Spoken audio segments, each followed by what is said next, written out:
ಜಾಮೀನು ಬೆನ್ನಲ್ಲೇ ದರ್ಶನ್ಗೆ ಸುಪ್ರೀಂ ಸಂಕಷ್ಟ ಎದುರಾಗಿರುವಂತದ್ದು. ಸುಪ್ರೀಂ ಕೋರ್ಟ್ಗೆ ಅರ್ಜಿಯನ್ನ ಸಲ್ಲಿಸುತ್ತೇವೆ, ಇದು ನಗರ ಪೊಲೀಸ್ ಆಯುಕ್ತ ದಯಾನಂದ್ ಅವರ ಹೇಳಿಕೆ. ಅರ್ಜಿ ಬಗ್ಗೆ ಸರ್ಕಾರಕ್ಕೆ ಮನವಿ ಸಲ್ಲಿಸಲಾಗ್ತಾ ಇದೆ. ಈ ಬಗ್ಗೆ ಪೊಲೀಸ್ ಆಯುಕ್ತರಾದಂತಹ ದಯಾನಂದ್ ಹೇಳಿಕೆ ಕೊಟ್ಟಿದ್ದಾರೆ.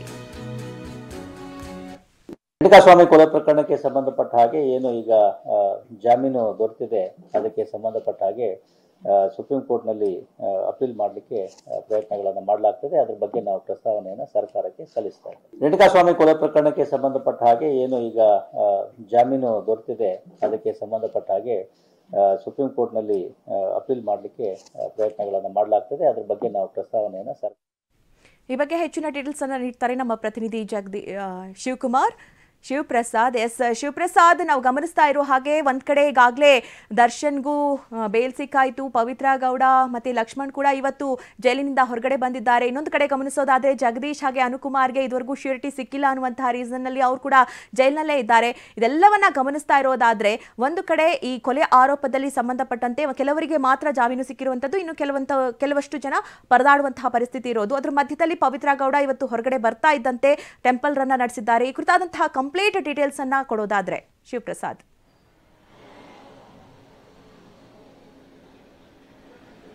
ಮಧುನಾಗರಾಜ್, ರೇಣುಕಾಸ್ವಾಮಿ ಕೊಲೆ ಪ್ರಕರಣಕ್ಕೆ ಸಂಬಂಧಪಟ್ಟಂತೆ A1 ಆರೋಪಿಯಾಗಿರ್ತಕ್ಕಂಥ ಪವಿತ್ರ ಗೌಡ ಸೇರಿದಂತೆ 7 ಜನರಿಗೆ ಮಾನ್ಯ ಹೈಕೋರ್ಟ್ ಏಕಸದಸ್ಯ ಪೀಠ ಬೇಲನ್ನು ನೀಡಿರ್ತಕ್ಕಂಥದ್ದು. ಜಾಮೀನು ಸಿಕ್ಕಿರ್ತಕ್ಕಂಥ ಹಿನ್ನೆಲೆಯಲ್ಲಿ 3 ದಿನಗಳ ಬಳಿಕ ಪವಿತ್ರ ಗೌಡ, ಪ್ರದೂಷ್ ಜೈಲಿನಿಂದ ಬಿಡುಗಡೆ ಆಗಿರ್ತಕ್ಕಂಥದ್ದು. ಲಕ್ಷ್ಮಣ್ ಕೂಡ ಜೈಲಿನಿಂದ ಬಿಡುಗಡೆ ಆಗಿದ್ದಾರೆ. 3 ದಿನಗಳ ಬಳಿಕ ಅಂದ್ರೆ ಶುಕ್ರವಾರವೇ ಬೇಲ್ ಸಿಕ್ಕಿದ್ರು ಕೂಡ ಆ ಒಂದು ಬೇಲ್ ಪ್ರಕ್ರಿಯೆಯನ್ನು, ಜಾಮೀನು ಪ್ರಕರಣಕ್ಕೆ ಸಂಬಂಧಪಟ್ಟಂತೆ ಜಾಮೀನು ಪ್ರಕ್ರಿಯೆಗಳನ್ನು ನಡೆಸತಕ್ಕಂಥದ್ದು ವಿಳಂಬ ಆಗಿರತಕ್ಕಂಥ ಹಿನ್ನೆಲೆಯಲ್ಲಿ ನಿನ್ನೆ ಕೂಡ ಅಧಿಕೃತ ಕಾಪಿಯನ್ನು ಪಡೆದುಕೊಂಡು ಕೋರ್ಟ್ನಿಂದ ಪರಪ್ಪನಗರ ತಲುಪುವ ವೇಳೆಗೆ ಆಗಲೇ 6:30 ಆಗಿದ್ದಂತ ನಂತರದಲ್ಲಿ ಹೆಡ್ ಕೌಂಟ್ ಆಗಿರುತ್ತೆ. ಈ ಹಿನ್ನೆಲೆಯಲ್ಲಿ ಆರೋಪಿಗಳೆಲ್ಲರೂ ಕೂಡ ಹೊರಗಡೆ ಬಿಡುವಂತಿಲ್ಲ. ಇದು ಜೈಲಿನ ನಿಯಮಾವಳಿಗಳನ್ನ ಪಾಲಿಸಬೇಕಿರತಕ್ಕಂಥ ಹಿನ್ನೆಲೆಯಲ್ಲಿ ಮರುದಿನ ಆರೋಪಿಗಳನ್ನ ಹೊರ ಕಳಿಸ್ತಾರೆ. ಅಂದ್ರೆ ಈ ಬೇಲ್ ಪ್ರಕ್ರಿಯೆಗೆ ಸಂಬಂಧಪಟ್ಟಂತೆ ಶ್ಯೂರಿಟಿ ಪ್ರಕ್ರಿಯೆಗಳು ಪೂರ್ಣಗೊಂಡಷ್ಟ ಬಳಿಕವಷ್ಟೇ ಆರೋಪಿಗಳನ್ನ ಜೈಲಿನಿಂದ ಹೊರಗಡೆ ಕಳಿಸ್ತಕ್ಕಂಥದ್ದು. ಈಗಾಗಲೇ CCH 57ರ ಜಡ್ಜ್ ಜಯಶಂಕರ್ ಅವರ ನ್ಯಾಯಾಲಯದ ಮುಂದೆ ಏನು ಜಾಮೀನು ಪ್ರಕ್ರಿಯೆಗಳನ್ನು ಪೂರ್ಣಗೊಳಿಸಿದ್ರು, ಆ ಬಳಿಕ ಆರೋಪಿಗಳನ್ನು ಬಿಡುಗಡೆ ಮಾಡಿರ್ತಕ್ಕಂಥದ್ದು. ಈಗಾಗಲೇ ಇಂದು ಪವಿತ್ರ ಗೌಡ ಟೆಂಪಲ್ ರನ್ಗೆ ಮುಂದಾಗಿರ್ತಕ್ಕಂಥದ್ದು. ಜೈಲಿನಿಂದ ಹೊರಬಂದ ಬಳಿಕವಕ್ಕೆ ಚೆಕ್ ಪೋಸ್ಟ್ ಬಳಿಗೆ ಮುನೇಶ್ವರ ಸ್ವಾಮಿಗೆ ಪ್ರಾರ್ಥನೆಯನ್ನು ಸಲ್ಲಿಸಿ ಆ ಬಳಿಕ ಅವರ ಮನೆ ದೇವರಾಗಿರ್ತಕ್ಕಂಥ ವಜ್ರಮುನೇಶ್ವರ ದೇವಾಲಯ ತಲಗಟ್ಪುರದಲ್ಲಿದೆ, ಅಲ್ಲಿ ತೆರಳಿ ವಿಶೇಷ ಪೂಜೆಯನ್ನು ನೆರವೇರಿಸಿದ್ರು. ತೀರ್ಥ ಸ್ನಾನವನ್ನು ಮಾಡಿ ಶ್ವೇತದ ವಸ್ತ್ರಧಾರಿಯಾಗಿ ಪ್ರದಕ್ಷಿಣೆ ಹಾಕಿ ವಿಶೇಷ ಪೂಜೆಯನ್ನು ನೆರವೇರಿಸಿ ಅಷ್ಟಲ್ಲದೆ ಪ್ರಮುಖವಾಗಿ ಜೈಲಿನಲ್ಲಿದ್ದಂಥ 6 ತಿಂಗಳವರೆಗೂ ಕೂಡ ಸಹಕೈದಿ ಏನಾದರೂ ಇದ್ರೂ ಕೂಡ ಭೇಟಿ ಮಾಡುವಂತ ಅವಕಾಶ ಇರುತ್ತೆ. ಆದಾಗ್ಯೂ ಕೂಡ 10 ವರ್ಷಗಳ ಕಾಲ ದರ್ಶನ್ ಜೊತೆಗೆ ಲಿವಿಂಗ್ ಟುಗೆದರ್ ಇದ್ದಂತಹ ಪವಿತ್ರ ಗೌಡ ಒಂದು ಬಾರಿಯೂ ಕೂಡ ಪರಪ್ಪನಗರದಲ್ಲಿ ದರ್ಶನನ್ನ ಭೇಟಿಯಾಗಿರಲಿಲ್ಲ.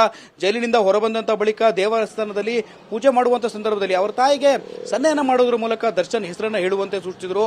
ಆ ಬಳಿಕ ಅವರ ತಾಯಿ ದರ್ಶನ್ ಹೆಸರು ಹೇಳಿದಂತಹ ಬಳಿಕ ಇಡೀ ಕುಟುಂಬದವರ ಹೆಸರಿನಲ್ಲಿ ಅರ್ಚನೆಯನ್ನು ನೆರವೇರಿಸಿ ದರ್ಶನ್ ಹೆಸರಿನಲ್ಲೂ ಕೂಡ ತಮ್ಮ ಮನೆ ದೇವರಾಗಿರ್ತಕ್ಕಂಥ ವಜ್ರಮುನೇಶ್ವರನ ದೇವಾಲಯದಲ್ಲಿ ವಿಶೇಷ ಪೂಜೆಯನ್ನು ಸಲ್ಲಿಸಿ ದರ್ಶನ್ ಹೆಸರಿನಲ್ಲಿ ಅರ್ಚನೆಯನ್ನು ಮಾಡಿ ಆ ಬಳಿಕ ಅವರ ತಾಯಿಯ ನಿವಾಸ ಆಗಿರ್ತಕ್ಕಂಥ ಕನಕಪುರ ರಸ್ತೆಯಲ್ಲಿರ್ತಕ್ಕಂಥ ಖಾಸಗಿ ಅಪಾರ್ಟ್ಮೆಂಟ್ನಲ್ಲಿ ಬನಶಂಕರಿ 6ನೇ ಹಂತದಲ್ಲಿರ್ತಕ್ಕಂಥ ಅಪಾರ್ಟ್ಮೆಂಟ್ನ ಫ್ಲಾಟ್ಗೆ ತೆರಳಿರ್ತಕ್ಕಂಥದ್ದು. ಆದರೆ ಈ ಒಂದು ಆರೋಪಿಗಳ ಪೈಕಿ A6 ಆರೋಪಿಯಾಗಿರ್ತಕ್ಕಂಥ ಜಗದೀಶ್ ಹಾಗೂ A7 ಆರೋಪಿಯಾಗಿರ್ತಕ್ಕಂಥ ಅನುಕುಮಾರ್ ಇದ್ದಾರೆ. ಇವರಿಬ್ಬರಿಗೂ ಕೂಡ ಹೈಕೋರ್ಟ್ನಿಂದ ಜಾಮೀನು ಸಿಕ್ಕಿದ್ರು ಕೂಡ ಶ್ಯೂರಿಟಿ ನೀಡೋದಕ್ಕೆ ಯಾರು ಲಭ್ಯ ಇಲ್ಲದೆ ಇರತಕ್ಕಂಥ ಹಿನ್ನೆಲೆಯಲ್ಲಿ ಪ್ರಾಪರ್ಟಿಯನ್ನು ಅಟ್ಯಾಚ್ ಮಾಡಬೇಕಾಗುತ್ತೆ, ಇದಕ್ಕೆ ಜಾಮೀನಾಗಿ ನೀಡಬೇಕಾಗುತ್ತೆ.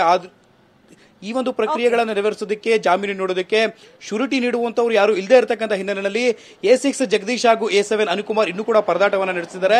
ಮತ್ತೊಂದೆಡೆಯಲ್ಲಿ ದರ್ಶನ್ಗೆ ಏಕಸದಸ್ಯ ಪೀಠ, ಮೊನ್ನೆ ಕರ್ನಾಟಕ ಹೈಕೋರ್ಟ್ನ ಏಕಸದಸ್ಯ ಪೀಠ ಜಾಮೀನು ನೀಡಿರ್ತಕ್ಕಂಥ ಹಿನ್ನೆಲೆಯಲ್ಲಿ ಇದನ್ನ ಪ್ರಶ್ನೆ ಮಾಡೋದಕ್ಕೆ ಮೇಲ್ಮನವಿಯನ್ನು ಸಲ್ಲಿಸೋದಕ್ಕೆ ಈಗಾಗಲೇ ಬೆಂಗಳೂರಿನ ನಗರ ಪೊಲೀಸ್ ಆಯುಕ್ತರಾಗಿರ್ತಕ್ಕಂಥ ದಯಾನಂದ್ ಅವರು ಕೂಡ ಹೇಳಿಕೆಯನ್ನು ನೀಡಿರ್ತಕ್ಕಂಥದ್ದು. ನಾವೀಗಾಗಲೇ ಸುಪ್ರೀಂ ಕೋರ್ಟ್ಗೆ ಈ ಒಂದು ಪ್ರಕರಣಕ್ಕೆ ಸಂಬಂಧಪಟ್ಟಂತೆ ದರ್ಶನ್ಗೆ ಕರ್ನಾಟಕ ಹೈಕೋರ್ಟ್ ನೀಡಿರತಕ್ಕಂಥ ಬೇಲ್ಗೆ ಸಂಬಂಧಪಟ್ಟಂತೆ ಮೇಲ್ಮನವಿಯನ್ನು ಸಲ್ಲಿಸಲಿದ್ದೇವೆ, ಸುಪ್ರೀಂ ಕೋರ್ಟ್ನಲ್ಲಿ ಪ್ರಶ್ನೆಯನ್ನ ಮಾಡಲಿದ್ದಾರೆ ಅಂತ ಹೇಳಿರ್ತಕ್ಕಂಥ ಮಾತು. ಮಧುನಾಗರಾಜ್, ಓಕೆ, ಥ್ಯಾಂಕ್ ಯು ನಿಮ್ಮೆಲ್ಲ ಡೀಟೇಲ್ಸ್ಗಾಗಿ.